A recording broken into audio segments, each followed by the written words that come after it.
Hello everyone. सो आपने देखा कि हमने 2023 का पूरा पेपर डिस्कस कर लिया है अच्छे से। ठीक है। इसमें ज़्यादातर हर पोएम से क्वेश्चंस उठाए गए हैं, उनको क्रिटिकली अप्रिशिएट करना है या उनके बारे में ही पूरी पूरी पोएम को हमें एक तरह से समझाना है। सो नेक्स्ट क्वेश्चंस 2022 के देख लेते हैं। वन है कि एक्सप्लेन करना है इस रेफरेंस जो दिया हुआ है इस आंसर को। Shall I say I have gone at dusk through narrow streets and watch the smoke that rises from the pipes of lonely man in shirt sleeves. तो ये जो पूरा स्टैंजा है, राइट, इसमें तुम्हें बताना है किसके बारे में। Love song of J Alfred Prufrock. O powerful western wing fallen star O shades of night O moody tearful night. ये तुमको पढ़ते ही पता चल जाएगा कि ठीक है, ये चीज़ जो उठाई गई है ये तुम्हारा जब अब्राहम लिंकन की डेथ के बाद when lilacs bloom in a bloom yard, ठीक है, last in the door yard bloom. Then question number 2 पूरा इस चीज़ को समझाना ही। क्वेश्चन नंबर 2 है how does Yeats view the modern civilisation, give examples from the prescribed poem. तो तुमको Yeats WB Yeats की प्रिस्क्राइब पोएम अपने में कौन सी है? Second coming. तो सेकेंड कमिंग में कैसे वो दिखा रहे हैं कि मॉडर्नाइज वर्ल्ड कैसा होगा, वैसे सिविलाइजेशन कैसा होगा। तो ऑब्वियसली उसमें वो दिखा रहे हैं कि जो मॉडर्न वर्ल्ड आने वाला है वो बहुत कियाटिक होगा, एकदम डिस्टॉर्टेड होगा, लोगों के ह्यूमन इमोशंस बिल्कुल मर गए हैं। एक ऐसा चीज़ जन्म लेने वाला है जो एनिमल का फेस होगा, राइट, लायन का पूरी बॉडी होगी और फेस जो होगा वो ह्यूमन का होगा। एक तरह से एनिमल लाइक क्रिएचर हो जाएगा। ऐसी सेकंड कमिंग होने वाली है। बेथलेम में जन्म होने वाला है, रॉकिंग क्रेडल हो रहा है, लेकिन वो सिंबलाइज करता है कि जन्म तो होगा लेकिन इस बार ऐसे एरा का जन्म होगा जहाँ पर सारी पुरानी चीज़ें ख़त्म हो जाएंगी। लोग ओल्ड ट्रेडिशंस, बिलीव्स में, गॉड में विश्वास करना बंद कर देंगे और सिर्फ एनार्की, मेयर एनार्की यानी कि डिसऑर्डर फैल जाएगा पूरी दुनिया में। तो क्रिटिकली एग्जामिन करना है वॉल्ट विटमैन का when lilacs last in the door yard bloom, जिसका भी अभी दिया हुआ था क्वेश्चन 1 में, उसी को तुम्हें पूरा समझाना है जो अब्राहम लिंकन की याद में लिखा गया है। नंबर 4 डिस्कस करना है chief characteristics of T.S. Eliot के पोइट्री का reference to the poem love song of J Alfred Prufrock. तो कैसी उनकी पोइट्री होती है, तुम्हें love song of J Alfred Prufrock को पूरा समझ कर लिखना है। कैसी पोइट्री है, इन अ स्टाइल को पूरा दिखाया गया है, कन्वर्सेशनल टोन है उस पोइट्री का, और इसका पूरा अच्छे से क्रिटिकल अप्रिशिएशन लाइक आप लिख सकते हो अगर आपने पोएम बहुत अच्छे से पढ़ी है। अगर मैंने जो BA सेमेस्टर 5 की प्लेलिस्ट बनाई है उसमें से ढंग से जाकर पोएम पढ़ लो, एक एक लाइन अच्छे से समझाई हुई है, बहुत अच्छे से आंसर लिख लोगे। Number 5 discuss Robert Frost as a poet. Robert Frost को एज अ पोएट, ये भी तुमको BA सेमेस्टर 5 की प्लेलिस्ट में आराम से मिल जाएगा। रॉबर्ट फ्रॉस्ट ने वैसे कौन सी पोएम लिखी है हमारे लिए? रोड नॉट टेकन, जो हमारे सिलेबस में प्रिस्क्राइब्ड है। 6 है right a critical appreciation of Sarojini Naidu poem जिसका नाम है सॉन्ग ऑफ राधा। ठीक है, सॉन्ग ऑफ राधा को पूरा क्रिटिकली एक्सप्लेन करना है, क्रिटिकल अप्रिशिएशन के साथ, लाइन बाय लाइन पोएम, हर एक चीज़ BA सेमेस्टर की तुम्हें प्लेलिस्ट में मिल जाएगी। ठीक है, राइट। 7th है what are the main characteristics of poetry of Kamala Das. Kamala Das की पोइट्री का कैरेक्टरिस्टिक्स, अब मैंने ये तुम्हें पहली वीडियो में भी बताया था जब 2023 का पेपर डिस्कस करे थे। जब भी तुम्हें किसी का कैरेक्टरिस्टिक पोइट्री या कमला दास एज अ पोएट, कोई भी पोएट का क्वेश्चन आए कि डैश एज अ पोएट, तो तुमको उसके बारे में तो लिखना ही है कि हाँ ठीक है, उसकी लाइफ एंड वर्क्स के बारे में थोड़ा लिखोगे, बट जो मेन पोएम आपके प्रिस्क्राइब सिलेबस में है, जो कि है इसमें, वो तुम्हें लिखना बहुत ज़रूरी है। ठीक है, वो तुमने अगर नहीं लिखी तो you are at a loss. आपने सिर्फ और सिर्फ उनके बारे में बता दिया तो नहीं चलेगा, जो प्रिस्क्राइब सिलेबस में है उसके बारे में भी लिखो, जिसे पता हो कि आपने उसको भी ढंग से पढ़ा है, और इससे आपका आंसर भी आराम से बहुत अच्छे से लंबा हो जाएगा, सोचना नहीं पड़ेगा आंसर लंबा कैसे करें। 8 है discuss Shri Aurobindo as a poet. देखो ये भी ऐसा ही है, श्री अरबिंदो को एज अ पोएट तो रोज टू गॉड जो है आपके में, रोज ऑफ गॉड, ठीक है, वो तुम्हें अच्छे से कर लेना है, लिख लेना है, उसके बारे में भी लिखना है। और बाकी श्री अरबिंदो कैसे एज अ पोएट तुम्हें दिखाना है, ये चीज़ तुम्हें पूरे BA सेमेस्टर की प्लेलिस्ट में, जो मैंने अपने मुझसे जो पोएम बन सकी हैं, मैं जो बनाई हैं वो तो है ही हैं, प्लस जो बहुत अच्छे से लोगों ने बनाए हैं यूट्यूब पे, मैंने वो भी उस पर ऐड किए हैं, you can check that. Write critical summary of the poem the night of the scorpion. Critical summary poem की नाइट ऑफ द स्कॉर्पियन, ये तुम्हें अच्छे से उसमें लिख लेनी है। बहुत ईजिली तुम्हें समझ में आ जाएगा। प्लस मैंने क्रिटिकल एप्रिसिएशन भी अच्छे से समझा रखा है। Just check out the playlist. Write an essay on features of Ramanujan's poetry with special reference to a river. River के रेफरेंस से तुमको पोएट्री जो है दिखानी है। आ रिवर से रामानुजन की पोएट्री विद सेसल रेफरेंस, यानी रिवर के बारे में उसमें जो जो बताया गया है वो तुम्हें उसके सारे फीचर्स लिखने हैं।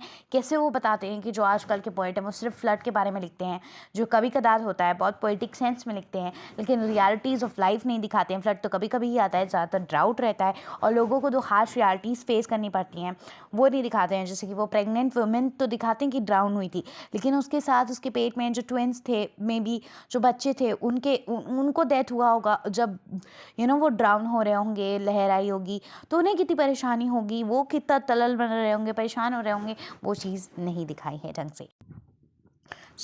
ये अब हम 2021 का अपना पेपर डिस्कस कर लेते हैं, ठीक है।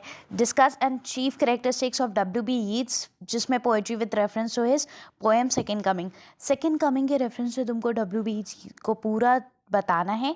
तो W.B. Yeats की कैसी होती है पोएट्री, ये सेकेंड कमिंग के थ्रू बताना है। तो सेकेंड कमिंग में तुमने क्या क्या चीज़ें देखी, ठीक है, कि वो कैसे परेशान हैं इस मॉडर्न वर्ल्ड से, वर्ल्ड वॉर्स के बाद वो किस तरह से अपनी पोएम में दिखाते हैं, वो सब तुमको बताना है।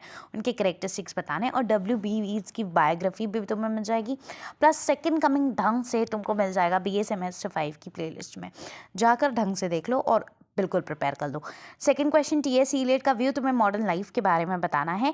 मॉडर्न लाइफ में T.S. इलियट क्या बताते हैं। प्रिस्क्राइब पोएम हमारी कौन सी है, सबसे पहले ये लिखते ही तुम्हें समझ में आना जाना चाहिए कि ये the love song of J. Alfred Prufrock की बात हो रही है, जिसमें वो दिखाते हैं कि कैसे बात करते हैं ना कि women come and go room में, in a room women come and go talking of Michelangelo, ऐसे कोट भी कर देना लाइन्स को, जिससे बहुत अच्छे मार्क्स मिलेंगे तुम्हें। तो दिखाता है कि लोग कैसे बहुत ज़्यादा बढ़ चढ़ के बातें करते हैं और उसके गंजापन है जो बीच में बाल्ड है हेयर्स के, ठीक है, उस सब को। और वो जो वर्ड्स यूज़ करता है कि मरमेड्स जो हैं ईच टू ईच सिंग करती हैं, लेकिन मेरे लिए वो नहीं गाएंगी। और वो जो ड्रीम करता है कि उस मरमेड्स जो है उसे वरमाला पहना रही हैं, ये सब। तो मतलब जो खूबसूरत लेडी हैं, जो आजकल के अच्छे लोग जो भी ऐसी लेडी हैं, ये सब क्या देखती हैं, सिर्फ ये देखती हैं कि इंसान हैंडसम कि नहीं, ठीक है। बहुत मटेरियलिस्टिक वर्ल्ड हो गया है और लोग ज़्यादा दिखावा करते हैं इस वर्ल्ड में, मॉडर्न वर्ल्ड में, ठीक है, बहुत दिखावा कर रहे हैं। माइकल एंजेलो के बारे में बात कर रहे हैं, इसी से पता चल रहा है कि कितने दिखावटी हैं। बड़ी बड़े लोगों के बारे में बात करते हैं, इटालियन पेंटर थे वो, ग्रेट, ठीक है। तो वो लोग और वो कहता है ना कि मुझे एक टांग देंगे, जैसे फॉर्म्यूलेट कर देंगे मुझे और मुझे जज करेंगे। तो लोग कितने जजमेंटल भी होते हैं इस वर्ल्ड में, मॉडर्न वर्ल्ड में। ये भी दिखाया गया है कि मैं कुछ करूँगा तो पूरा, जैसे क्या मैं डेयर कर सकता हूँ, पूरा वर्ल्ड बदल जाएगा इसके बारे में।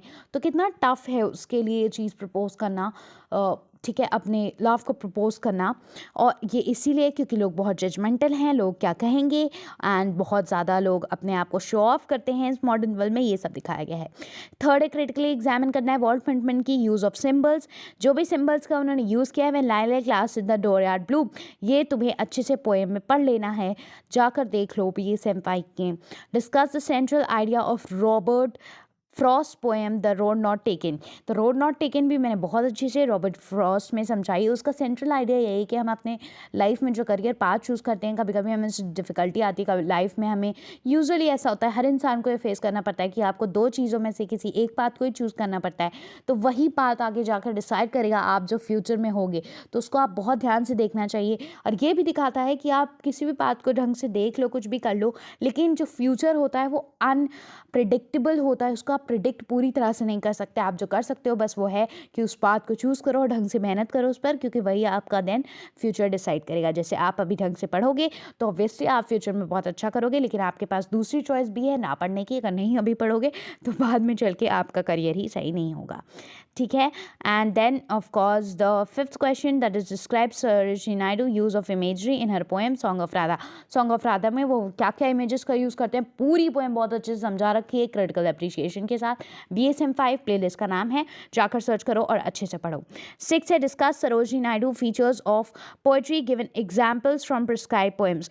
तो सरोजिनी नायडू का जो पोएम है वो है ही सॉन्ग ऑफ राधा। अभी 5th क्वेश्चन में तुम्हें बताया गया था, तो उसकी फीचर ऑफ पोएट्री कैसी है कि वो डिवोशनल हैं, और obviously Sarojini Naidu melody queen है भाई इंडिया की, तो किस तरह से मेलोडिकल लिरिकल होती हैं उनकी पोएम्स, ये सब तुम्हें स्पॉन्टेनियस होती हैं, वो सब पूरा दिखाना है इस पोएट्री के माध्यम से कि उनकी पोएम्स राइट कैसा फीचर होता है।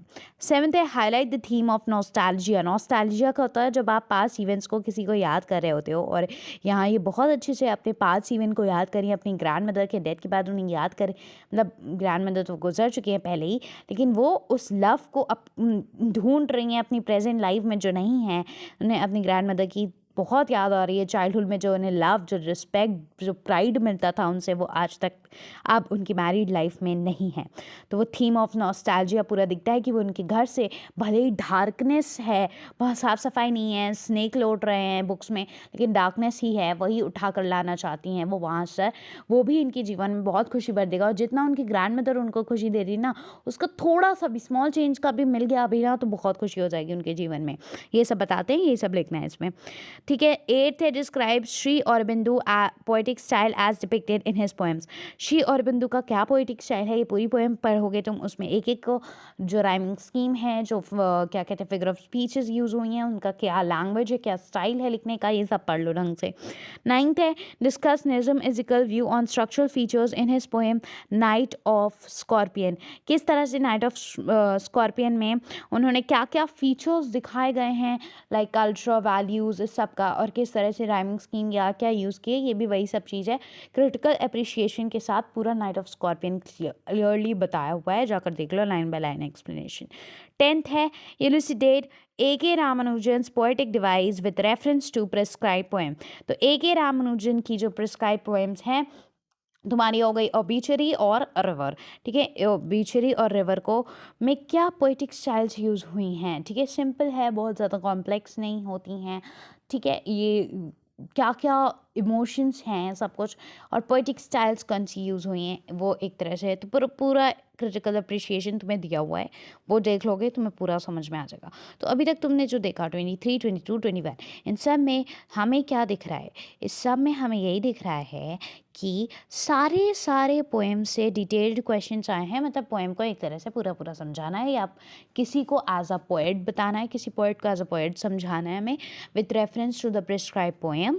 ओके, तो पोएम ढंग से अगर तुमने समझ ली तो ऐसे क्वेश्चंस बहुत ही ईजिली कर लोगे तुम। उसका क्रिटिकल अप्रिशिएशन भी मैंने काफ़ी में समझा रखा है, वो भी समझ लिया, तब तो बहुत अच्छे से क्वेश्चन सारे हो जाएंगे। पोएटिक स्टाइल पूछ ले, चाहे नरेटिव स्टाइल पूछ ले, कुछ भी पूछ ले, लाइक बता दोगे ईजिली। बट पोएट्स के बारे में भी ज़रूर ढंग से पढ़ लेना, सो दैट इफ़ क्वेश्चन का लेवल बहुत डिफ़िकल्ट भी हो, तुम्हें कोई डिफ़िकल्टी ना आए, पूरा कोर्स अच्छे से कंप्लीट क्लियर हो जाए। BA सेमेस्टर 5 की प्लेलिस्ट को ज़रूर से पूरा पढ़ लेना। Okay, so I take your leave and I hope that your exam go really well. और बाकी इसमें पेपर लीक जैसी वीडियो तो बनने का कोई मतलब नहीं है। मैं चाहती हूँ आप सारा पोएम्स ऑफ कोर्स पढ़ें, बिकॉज पोएम से आप देख रहे हो हर एक पोएम से क्वेश्चंस आए हैं। सो किससे क्या आए, इसे हम लीव करना नहीं चाहते हैं। पोएम्स पढ़ने में कुछ नहीं जाएगा, बस वीडियो देखनी है तुम्हें और कुछ करना नहीं है। लाइक लिंग्विस्टिक के पेपर में ऑफ कोर्स हम वेरी इंपॉर्टेंट क्वेश्चन और पेपर लीक जैसा कुछ बना सकते हैं, वो देखेंगे। बट अभी पोएट्री के लिए तो पूरा पोएट्री अच्छे से बस वीडियोस देख के समझ लो, कहानी की तरह लिखना है और कुछ नहीं करना है। So I hope you do your best in your exams, give your best तो जाएगा ही then. So all the best, all the chance out here, thank you and do subscribe the channel for more such videos.